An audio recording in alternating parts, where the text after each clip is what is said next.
Sëñ Tuubaa rek ku baax la moom. laa ilaaha illallahu Muhammadu mës sa am néegu tabax mës sa tëdd ci ay lal mës sa bànneexoo fa bu njabootam. sëñ bi rek ay jàmbaar.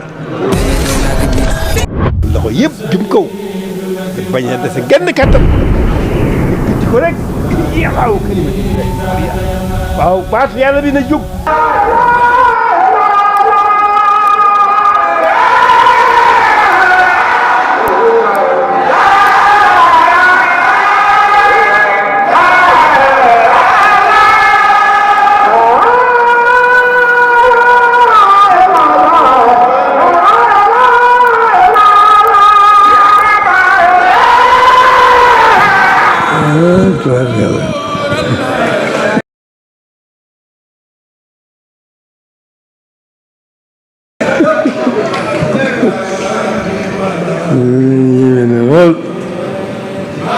waaye alhamdulilah ndokk ñun de ay murit lañu yoo xam ne Sëñ Tuubaa rek lañu yaakaar tey moom lañu yaakaar ëllëg wóolu ak gëm ak ragal ak yaakaar Sëñ Tuubaa rek lañu ko def. ñu de dund waat nañu sant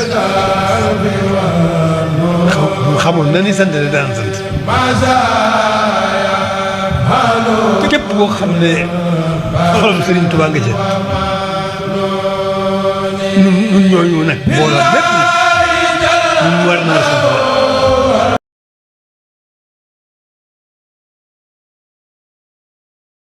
ñu ko mbokkal dafa bari lool.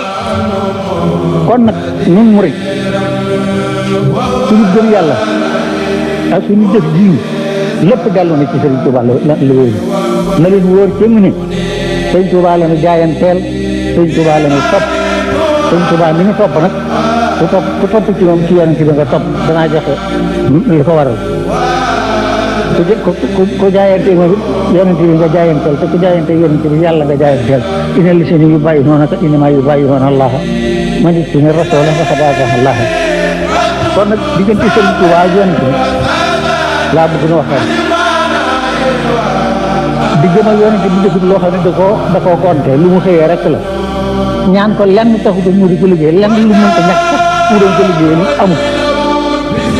daxaanii li ixwaani nabi bu saatihi daxaanii ilaa mati nabi bu saatihi liggéey jëm lu liggéey la sax ko sax bëgg jëm ji rek la dara gënu loolu yëral na ko ndax bind na ne mahabbati yal muxtaar sayyidina kubbil maxaani wal ahlina wal walada dammi wa ahli wa awlaadi fidaa'u lahu hamdan qadiman lahu mustanawi sanada loolu ko bind desee loo kooka len kon xëy na ci yonent bi kon di gëm a yonent bi natteer li wunu na ku ko jàpp Rasulullah nga jàpp ku jàpp Rasulullah yàlla nga jàpp